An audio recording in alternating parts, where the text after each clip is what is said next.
দেখো এবার আমরা সাবেশ করাচ্ছি। সাবেশ কথার অর্থ কি? স্ব আবেশ মানে নিজস্ব আবেশ। এবার নিজস্ব তো আবেশ বলতে আবেশ কোথায় ঘটে? চৌম্বক ক্ষেত্রে ঘটে। এখানে স্ব আবেশ বা নিজস্ব আবেশ কথার অর্থ নিজস্ব চৌম্বক ক্ষেত্রে আবেশ। কোনো একটা কুণ্ডলী তার নিজস্ব চৌম্বক ক্ষেত্রে আবিষ্ট হবে। এই নিজস্ব চৌম্বক ক্ষেত্রে কুণ্ডলীর আবিষ্ট হওয়ার যে ঘটনা, সেই ঘটনাটাকে বলা হচ্ছে স্বকীয় আবেশ। দেখুন, ধরো একটা কুণ্ডলী আছে, সলিনয়েডই বলছি। এই সলিনয়েডে আমরা তড়িৎ প্রবাহ দিলাম। তাই এই সলিনয়েডে কি তড়িৎ প্রবাহ দেওয়া হয়, তাহলে সলিনয়েডের চারিদিকে কি সৃষ্টি হবে? চৌম্বক ক্ষেত্র সৃষ্টি হবে। একটা সলিনয়েডে যদি তড়িৎ প্রবাহ দেওয়া হয়, তাহলে এই সলিনয়েডে তার চারিদিকে একটা চৌম্বক ক্ষেত্র সৃষ্টি হবে এবং আমরা তার রাশিমালাও জানি। তো রাশিমালা জানার প্রয়োজন নেই। তাহলে এখানে একটা চৌম্বক ক্ষেত্র সৃষ্টি হচ্ছে আর প্রবাহের অভিমুখটা এটা থাক। ধরো এখানে কোনো প্রবাহই হচ্ছে না, আমি প্রবাহ দিচ্ছি না। এবার এটাকে একটা চৌম্বক ক্ষেত্রে রাখলাম। এটা সলিনয়েড বা একটা কুণ্ডলী, তাকে আমরা কি করলাম? একটা বহিস্থ চৌম্বক ক্ষেত্রে স্থাপন করলাম। তাহলে একটা কুণ্ডলীকে যদি আমরা বহিস্থ চৌম্বক ক্ষেত্রে স্থাপন করি, সেখানে কি ঘটনা ঘটবে? কোনো একটা কুণ্ডলীকে যদি আমরা চৌম্বক ক্ষেত্রে স্থাপন করি, বহিস্থ চৌম্বক ক্ষেত্রে, তাহলে কি ঘটনা ঘটবে? আবেশ ঘটবে। কিন্তু আবেশ ঘটার অর্থ হচ্ছে তড়িৎ চালক মানে চৌম্বক ক্ষেত্র সৃষ্টি করবে, তার চুম্বক ধর্ম সৃষ্টি হবে। সে চুম্বকিত হবে, চুম্বক ধর্ম লাভ করবে। মানে চৌম্বক পদার্থ যেমন কোনো চৌম্বক ক্ষেত্রে রাখলে কি হয়? চুম্বক ধর্ম লাভ করে। তাহলে এখানেও এই কুণ্ডলীকে যখন আমরা বহিস্থ চৌম্বক ক্ষেত্রে রাখবো, এই বহিস্থ চুম্বক ক্ষেত্রে সলিনয়েডটা কি হবে? চুম্বক ধর্ম লাভ করবে। চুম্বক ধর্ম লাভ করার অর্থ হচ্ছে সে আবার নতুন করে চৌম্বক ক্ষেত্র সৃষ্টি করবে। নতুন করে চৌম্বক ক্ষেত্র সৃষ্টি করার অর্থ তার আবার চুম্বক আবেশ করবে, আবেশ ঘটবে। তাহলে এখানে এখানে এই যে কুণ্ডলীতে আমরা তড়িৎ প্রবাহ দিয়েছি, তড়িৎ দিয়েছি, তাহলে এর চারিদিকে একটা চৌম্বক ক্ষেত্র সৃষ্টি হচ্ছে। যে চৌম্বক ক্ষেত্র সৃষ্টি হচ্ছে, সেই চৌম্বক ক্ষেত্রের মধ্যে কুণ্ডলী নিজে আছে। তাহলে এই যে চৌম্বক ক্ষেত্রটা সৃষ্টি হচ্ছে, চৌম্বক ক্ষেত্রটা কে সৃষ্টি করেছে? কুণ্ডলী নিজে সৃষ্টি করেছে, এই সলিনয়েড নিজে সৃষ্টি করেছে। তাহলে এই সলিনয়েড যে চৌম্বক ক্ষেত্র সৃষ্টি করেছে, সেই চৌম্বক ক্ষেত্রের মধ্যে সলিনয়েডও অবস্থিত। তাহলে তার নিজস্ব তৈরি করা চৌম্বক ক্ষেত্রে সলিনয়েড আবার একটা কি করবে? কি ঘটনা ঘটাবে? আবেশ ঘটাবে। তার নিজস্ব চৌম্বক ক্ষেত্রে সলিনয়েড কি করবে? আবেশ ঘটাবে বা আবিষ্ট হবে। এই নিজস্ব চৌম্বক ক্ষেত্রে আবিষ্ট হওয়ার যে ঘটনা, এই ঘটনাটাকে বলা হচ্ছে সাবেশ। একটা সলিনয়েডের নিজস্ব চৌম্বক ক্ষেত্রে আবিষ্ট হওয়ার এই ঘটনাটাকে বলা হচ্ছে সাবেশ। আমরা সাবেশের ক্ষেত্রে আবেশের ক্ষেত্রে কি জানি না? আবেশ ধরো আধানের ক্ষেত্রে যদি একটা পজিটিভ আধানের জন্য আবেশ ঘটে, যেখানে আবেশ করবে সেখানে কি আধান সৃষ্টি হয়? নেগেটিভ আধান, মানে বিপরীত আধান সৃষ্টি হয়। যে আধানের প্রভাবে আবেশ ঘটে, তার ফলে যে আধান আবিষ্ট হয়, সেই আবিষ্ট আধানটা হচ্ছে তার বিপরীত আধানে আবিষ্ট হয়। ঠিক এখানেও একই রকম একই ঘটনা ঘটে। এখানে আমরা যে অভিমুখে তড়িৎ প্রবাহ দিয়েছিলাম, তার ফলে একটা চৌম্বক ক্ষেত্র সৃষ্টি হচ্ছে এবং তার ফলে এখানে সেই চৌম্বক ক্ষেত্রে কুণ্ডলী নিজে আবিষ্ট হচ্ছে। তখন যে চৌম্বক মানে আবেশ ঘটছে, সেই আবেশের ফলে আবার কি হবে? সেখানে তড়িৎ চালক বল সৃষ্টি হবে। আবেশ ফাই মানে এই সময় d5/dt, তাহলে সেখানে আবার তড়িৎ চালক বল আবিষ্ট হবে। সেখানে যে তড়িৎ চালক বলটা আবিষ্ট হবে, সেই তড়িৎ চালক বল হচ্ছে এই মূল বর্তনীতে যে তড়িৎ চালক বলের অভিমুখ, মূল বর্তনীতে যে প্রবাহের অভিমুখ, তার বিপরীত অভিমুখে তড়িৎ চালক বল সৃষ্টি হয়, তার বিপরীত অভিমুখে তড়িৎ প্রবাহ সৃষ্টি হয়। তার মানে এক্ষেত্রে কি বোঝাচ্ছে? সাবেশ কি ঘটায়?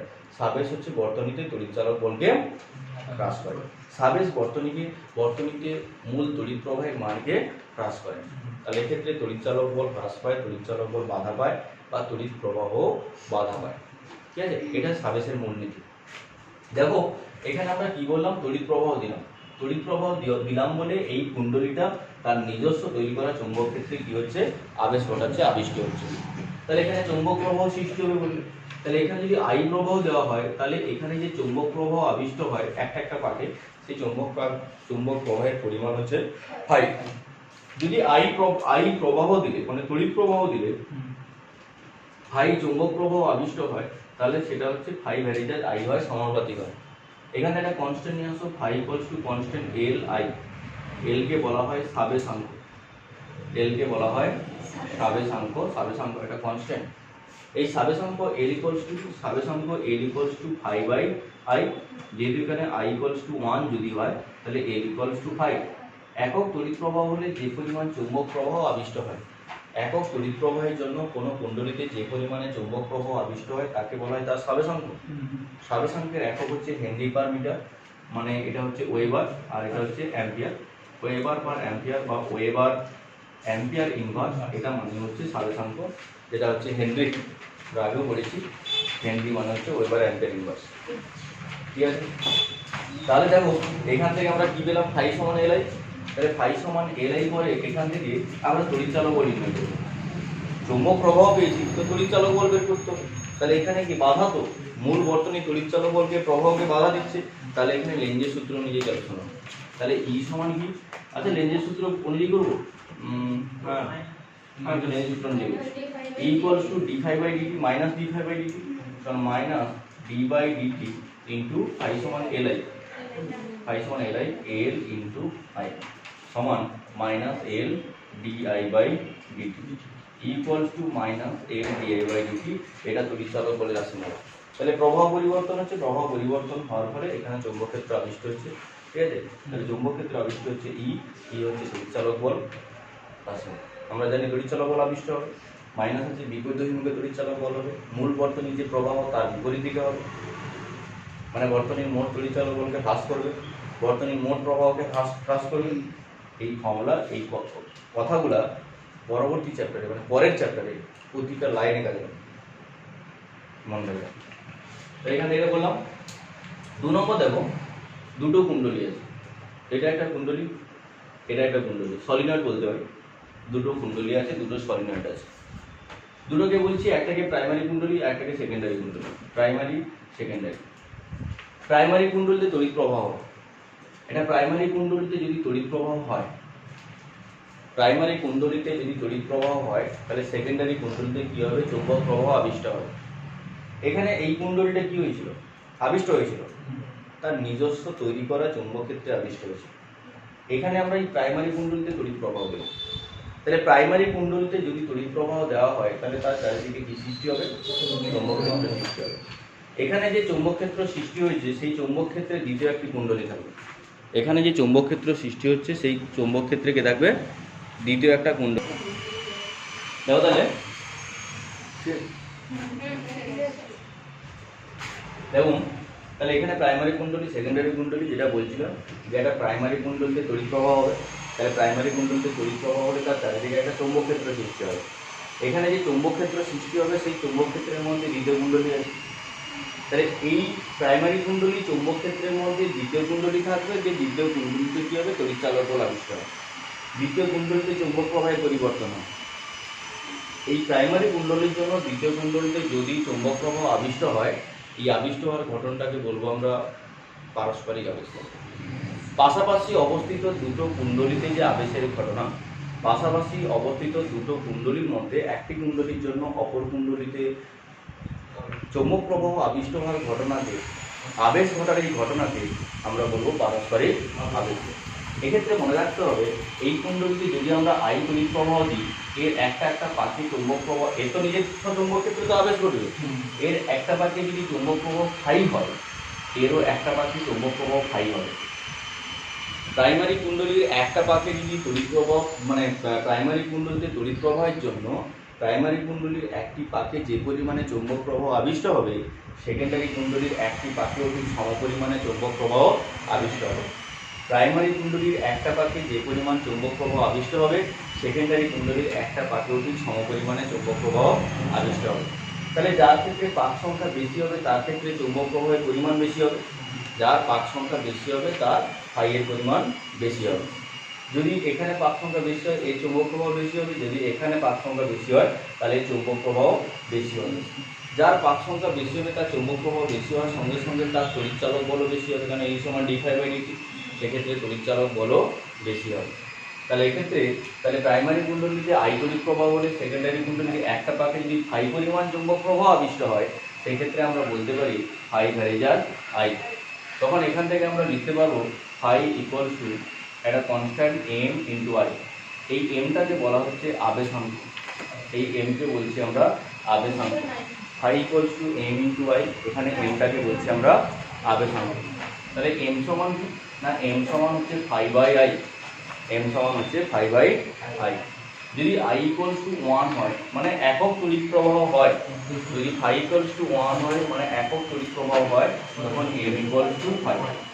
তাহলে একটা কুণ্ডলীতে প্রাইমারি কুণ্ডলীতে I পরিমাণ তড়িৎ প্রবাহ হলে মানে একক তড়িৎ প্রবাহ হলে, যদি সেকেন্ডারি কুণ্ডলীতে phi পরিমাণ বা যে পরিমাণ চৌম্বক প্রবাহ আবিষ্ট হয় তাকে বলা হয় তার আবেশাঙ্ক। প্রাইমারি কুণ্ডলীতে একক তড়িৎ প্রবাহ হলে সেকেন্ডারি কুণ্ডলীতে যে পরিমাণ চৌম্বক প্রবাহ আবিষ্ট হয় তাকে বলা হয় তার আবেশাঙ্ক।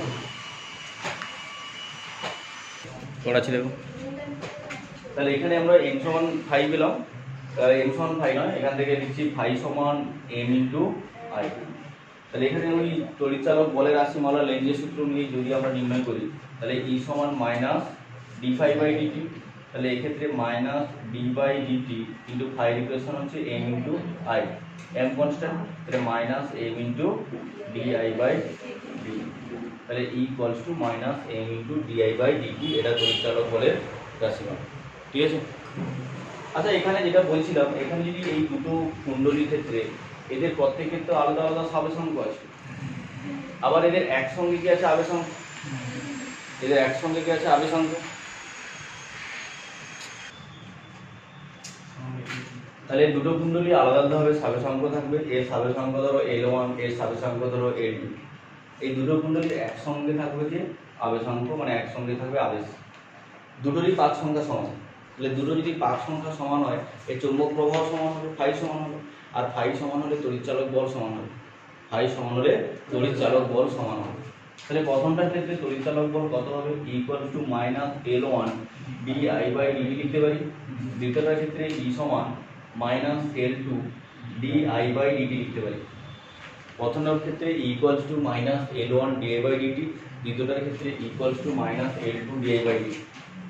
দুটোকে গুণ করছি, E square equals to L1 L2 DI by DT এর whole square, DI by DT এর হচ্ছে হোল স্কয়ার। যদি আবেশকে ব্যাখ্যা করি তাহলে E equals to minus m d i by d t, d i by DT এর হচ্ছে জাস্ট ডিআই বাই ডিটি। যদি এটাকে বর্গ করে দিই তাহলে বর্গ করলে কি আসবে, E square equals to m square into d i by DT এর হোল স্কয়ার। এই দুটো সমীকরণকে দুটোকে কম্পেয়ার করব, এটার সঙ্গে এটাকে, তাহলে এখানে কম্পেয়ার করলে m square equals to L1 into, তাহলে m equals to root over L1 into, এটা হচ্ছে আবেশাঙ্ক আর সাবেশাঙ্কের সম্পর্ক, এটা হচ্ছে আবেশাঙ্ক আর সাবেশাঙ্কের সম্পর্ক। এখান থেকে তোমাদের কয়েকটা কোশ্চেন আছে, দেখবে শর্ট কোশ্চেনগুলো সংজ্ঞা লেখা আছে যে কোন কুণ্ডলীর সাবেশাঙ্ক 1 হেনরি বলতে কি বোঝো বা 5 হেনরি বলতে কি বোঝো, খুবই ইম্পর্টেন্ট কোশ্চেন।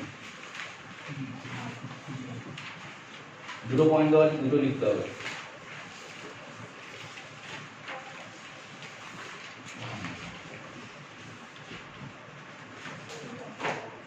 আমরা সলিনয়েড জানি তাই তো, এই সলিনয়েডের সাবেশাঙ্ক নির্ণয় করব।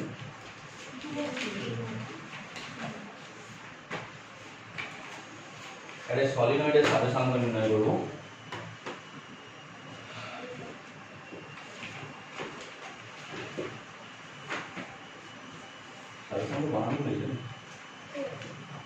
সলিনয়েডের সাবেশাঙ্ক নির্ণয় করব। ধরো একটা সলিনয়েড এইভাবে আছে, এই সলিনয়েডের তড়িৎ প্রবাহ দিচ্ছি I, এই সলিনয়েডের দৈর্ঘ্য হচ্ছে L, সলিনয়েডের দৈর্ঘ্য L, এর পাক সংখ্যা হচ্ছে ক্যাপিটাল N, এর পাক সংখ্যা ক্যাপিটাল N। তাহলে একক দৈর্ঘ্যে পাক সংখ্যা কি হবে, একক দৈর্ঘ্যের পাক সংখ্যা small n equals to capital M by L। সলিনয়েডের প্রস্থচ্ছেদের ক্ষেত্রফল L হলাম, চৌম্বক ক্ষেত্র সৃষ্টি হবে, তড়িৎ প্রবাহ দিচ্ছি, চৌম্বক ক্ষেত্র সৃষ্টি হবে, চৌম্বক প্রবাহের পরিবর্তন হবে। তাহলে এখানে যে চৌম্বক প্রবাহের পরিবর্তন হবে সেই চৌম্বক প্রবাহের পরিবর্তন phi equals to b into a। এটা কটা পাকে, একটি পাকে, n সংখ্যক পাকে কি হবে ইনটু n। আর আমরা চৌম্বক ক্ষেত্রের রাশিমালা কি জানি, চৌম্বক ক্ষেত্রের রাশিমালা b সমান μ0 ni সমান μ0 into n by l into i, বসাচ্ছি এখানে b into μ0 into n by l into i into n। দেখলেই তো হ্যাঁ বি তো এটা বি এর জায়গায় হবে তাই তো, হ্যাঁ আর একটা এ এ হবে এই এটা mu zero N by L বাকি ঠিক আছে সমান mu zero N square A by L into I. আমরা সাবেশাঙ্কের একটা রাশিমালা জানি phi equals to capital L I. এটা ধরো 1 নম্বর, এটা ধরো 2 নম্বর, এই দুটো যদি কম্পেয়ার করি 1 ও 2 থেকে, তাহলে এল সমান mu zero N square A by L. তাহলে এটা যে সাবেশাঙ্কের রাশিমালা, একটা সলিনয়েডের সাবেশাঙ্ক L equals to mu zero N square A by L. যদি এটা প্রস্থচ্ছেদের ক্ষেত্রফল তারের, যদি ব্যাসার্ধ দেওয়া থাকে পাই আর স্কয়ার বি, এখান থেকে তোমাদের শর্ট কোশ্চেন করে যে যদি পাক সংখ্যা দ্বিগুণ করা হয় সলিনয়েডের সাবেশাঙ্ক কত গুণ হবে, 4 গুণ। আবার দুটো সলিনয়েডের বলে দেয় যে তাদের দৈর্ঘ্যের অনুপাত, তাদের পাক সংখ্যার অনুপাত, তাদের প্রস্থচ্ছেদের অনুপাত, তাহলে কত কিছু অনুপাত আমরা এখান থেকে অনুপাত করতে পারি। L1 বাই L2 সমান A1 square by N2 square, A1 by A2 into L2 by L1। এইভাবে আমরা অঙ্ক করতে পারি। তাহলে এটা সলিনয়েডের সাবেশাঙ্ক পেলাম। এবার যদি দুটো সলিনয়েড থাকে তাহলে দুটো সলিনয়েডের একসঙ্গে কি থাকবে, আবেশ থাকবে।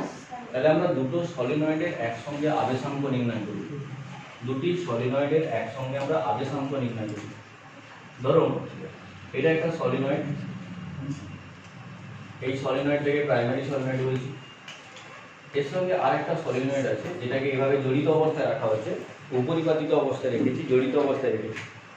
এটাকে বলছি সেকেন্ডারি সলিনয়েড। এটা প্রাইমারি সলিনয়েড, একটা সেকেন্ডারি সলিনয়েড। এটা পি, এটা পি ডট, এটা হচ্ছে এস, এটা এস ডট। প্রাইমারি সলিনয়েডটার দৈর্ঘ্য ধরে নিলাম এল। প্রাইমারি সলিনয়েডের দৈর্ঘ্য হচ্ছে এল, তার পাক সংখ্যা হচ্ছে n1। তাহলে তার একক দৈর্ঘ্যে পাক সংখ্যা n1 n1 বাই l। আচ্ছা প্রাইমারি সলিনয়েডের চৌম্বক ক্ষেত্র B সমান কি হবে, mu 0 ni, mu 0 into n1 i সমান mu 0 into n1 by l into i। এটা প্রাইমারি সলিনয়েডের চৌম্বক ক্ষেত্র যদি I তড়িৎ প্রবাহ হয়, এটাতে I তড়িৎ প্রবাহ হচ্ছে। সেকেন্ডারি সলিনয়েড এর পাক সংখ্যা হচ্ছে n2 পাক সংখ্যা। আমরা যখন প্রথম পড়েছিলাম পারস্পরিক আবেশ সেক্ষেত্রে বলেছিলাম প্রাইমারি সলিনয়েডের একটি পাকে যে পরিমাণ চৌম্বক প্রবাহ আবিষ্ট হবে সেকেন্ডারি কুণ্ডলীর একটি পাকেও ঠিক সমপরিমাণ চৌম্বক প্রবাহ আবিষ্ট হবে। তাহলে এখানে প্রাইমারি কুণ্ডলীর একটা পাকে চৌম্বক প্রবাহ কোনটা, এটা। তাহলে এই পরিমাণ চৌম্বক প্রবাহ সেকেন্ডারি কুণ্ডলীর একটা পাকে, তাহলে সেকেন্ডারি কুণ্ডলীতে আবিষ্ট চৌম্বক প্রবাহের পরিমাণ কত না, সেকেন্ডারি কুণ্ডলী, এটা তো চৌম্বক প্রবাহ বের করিনি এখনো, চৌম্বক ক্ষেত্র বের করেছি। তাহলে প্রাইমারি কুণ্ডলীর একটি পাকে চৌম্বক প্রবাহ φ1 সমান b ইনটু a। প্রাইমারি কুণ্ডলীর একটি পাকে, তাহলে এক্ষেত্রে b মান বসে দাও mu 0 n1 by l into i into a। এটা একটা প্রাথমিক কুণ্ডলী, প্রাইমারি কুণ্ডলীর একটি পাকে চৌম্বক প্রবাহ, মানে এটাই সেকেন্ডারি কুণ্ডলীর একটি পাকে চৌম্বক প্রবাহ। তাহলে সেকেন্ডারি কুণ্ডলীতে মোট চৌম্বক প্রবাহ কত, সেকেন্ডারি কুণ্ডলীর পাক সংখ্যা দ্বিগুণ করব। তাহলে সেকেন্ডারি কুণ্ডলীর মোট চৌম্বক প্রবাহ ফাই সমান n2 ইনটু φ1, মান বসে দিচ্ছি। তাহলে মিউ 0 n1 n2 বললাম by l into i into a। আবার আবেশাঙ্কের রাশিমালা আমরা কি জানি, phi equals to m into i। 1 নম্বর 2 নম্বর এই দুটো যদি কম্পেয়ার করো তাহলে m সমান কি পাবে, m সমান মিউ 0 n1, শুধু i টা থাকবে না, by l mu 0 n1 into a by l। এটা দুটি সলিনয়েডের পারস্পরিক আবেশাঙ্ক, ঠিক আছে। দেখো আমরা কৃতকার্য সঞ্চিত শক্তি নির্ণয় করতে পারি, সঞ্চিত শক্তি, ঠিক আছে। একটা সলিনয়েডের একটা সাবেশের ক্ষেত্রে তার কৃতকার্যের রাশিমালা হচ্ছে w সমান হাফ l i স্কয়ার। এটা এখনো বাড়ানো হয়নি, w equals to half l i square. এখান থেকে সলিনয়েডে, যেটা আগে ক্যালকুলেশন করলাম, সলিনয়েডের সঞ্চিত শক্তি ঘনত্ব বা শক্তি নির্ণয় করব। আমি ক্যালকুলেশন করছি না, এমনি বলে দিচ্ছি। দেখো আমরা সলিনয়েডের ক্ষেত্রে b সমান কি জানি, mu 0 n by l into i। এখান থেকে i এর মান বের হবে, ওকে। সলিনয়েডের সাবেশাঙ্ক জানি l সমান mu 0 n square a by l, এটা আছে। এই দুটোকে বসাবো এখানে, কৃতকার্য ডাব্লিউ সমান হাফ এল আই স্কোয়ার দিলে এর মান পেয়ে যাবে। এটা কৃতকার্য। এখান থেকে শক্তি ঘনত্ব বের করবো। শক্তি ঘনত্ব ইউ সমান ডাব্লিউ বাই আয়তন, মানে একক আয়তনে কৃতকার্যকে শক্তি ঘনত্ব বলে, একক আয়তনে কৃতকার্যকে শক্তি ঘনত্ব বলে। এক্ষেত্রে সলিনয়েডের আয়তন কত হবে? সলিনয়েডের দৈর্ঘ্য ইন্টু সলিনয়েডের প্রস্থচ্ছেদ। সলিনয়েডের দৈর্ঘ্য হচ্ছে এল, প্রস্থচ্ছেদের ক্ষেত্রফল এ, তাহলে ডাব্লিউ বাই এল আলফা দিয়ে মানটা বসিয়ে দেবে, বোধ হয় half B square by mu zero হবে। এই ক্যালকুলেশনটা করলাম না, তোমরা নিজেরা করবে, জাস্ট বলে দিলাম half B square by mu zero. বুঝে গেছে? এবার এটা যে সলিনয়েডের শক্তি ঘনত্বের রাশি মানে half B square by mu zero বেরোবে।